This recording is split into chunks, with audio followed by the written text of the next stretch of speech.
Spondylolisthesis is a common finding on imaging, whether or not a patient is experiencing back pain. However, one of the most common scenarios when this conversation comes up is when someone with back pain has had imaging for their lower back, and the results come back with a finding of spondylolisthesis. In this video, we won't go into what spondylolisthesis is in detail, but as a reminder, it is an imaging finding where there is positioning of one vertebra in front of the one immediately adjacent to it. On imaging, it can be graded using the Myerding grading system from grade 1 to 5. If we look at these gradings, reports suggest that around 75% of spondylolistheses found on imaging are of a grade 1. So this is where there is minor displacement of the vertebra, up to 25%.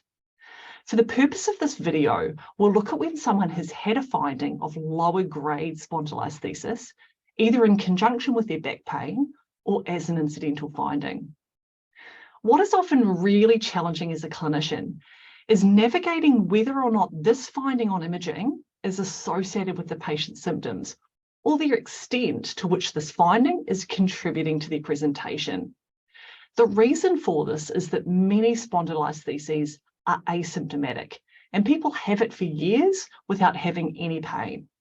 In fact, there's very little association between the presence of a spondylolisthesis on imaging and having back pain. This is why you'll often see spondylolisthesis referred to as symptomatic spondylolisthesis, where the patient's clinical findings, in particular their symptoms, are consistent with the finding of spondylolisthesis on imaging. Now let's look at how we can talk through this finding with a patient with a lower grade spondylolisthesis, so from grade 1 to 2, or who may have had imaging or have been told by another health professional that they have had this condition.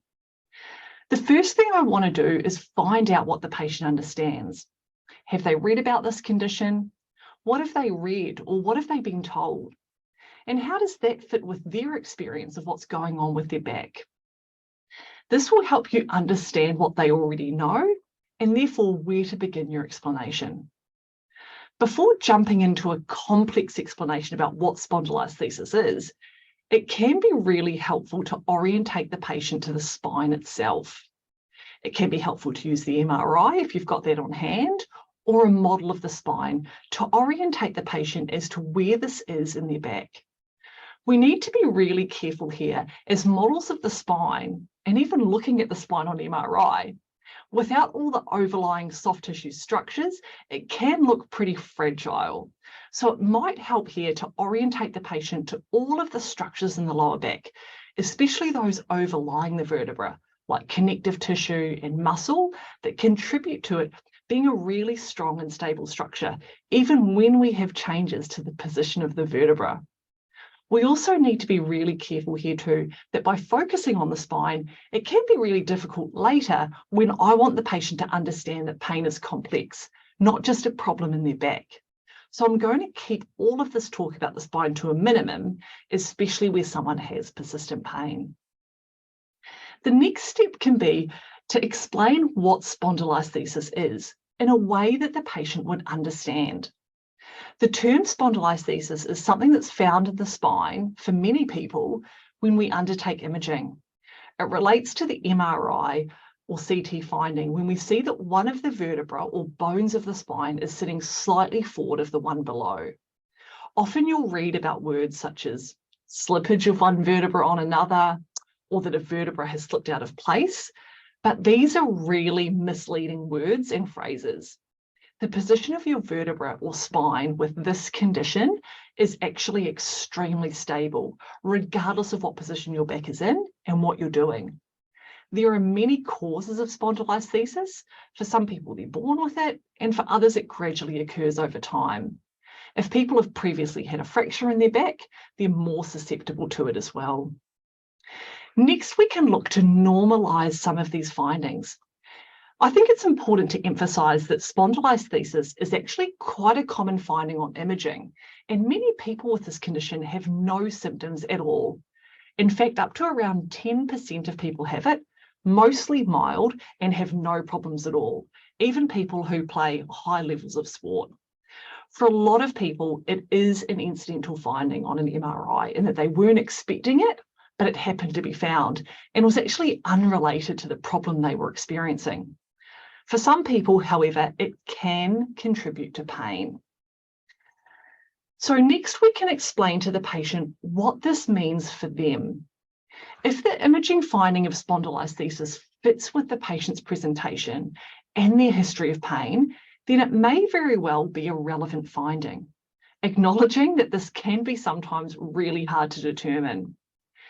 Here we should focus on how the spondylolisthesis is one part of the many things that contribute to back pain, especially when we've had back pain for a long, long time. It might be that their spondylolisthesis has actually been there for a really long time, but it's only recently started to contribute to their back pain once we've added in some other factors that contribute to pain, like sudden or unaccustomed activity, and other factors such as stress, sleep issues, and so on. So either way, we are highlighting that the spondylolisthesis finding is at most a contributing factor.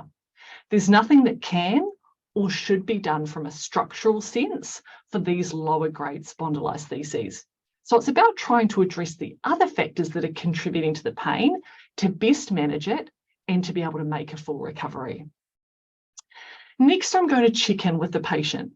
Does this fit with what they've heard or what they've read? And does this fit with their experience of their pain? And do they have any other concerns or other questions around this condition? A lot of people have concerns about the long-term implications of a finding like spondylolisthesis and what this might mean for them in the long run. It can be really helpful here to clarify that very, very few people with spondylolisthesis go on to needing major interventions for it, like surgery.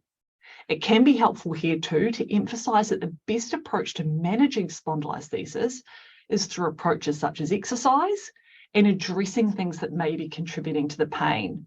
So things like activity, stress, sleep, and other factors.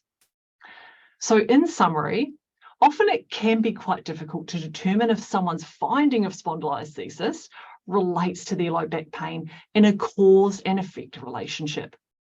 Regardless, it's important to acknowledge to the patient that pain is multifactorial, especially when it's become persistent, and the finding on the imaging may be one of several contributing factors to their back pain. And it is something that can be successfully managed.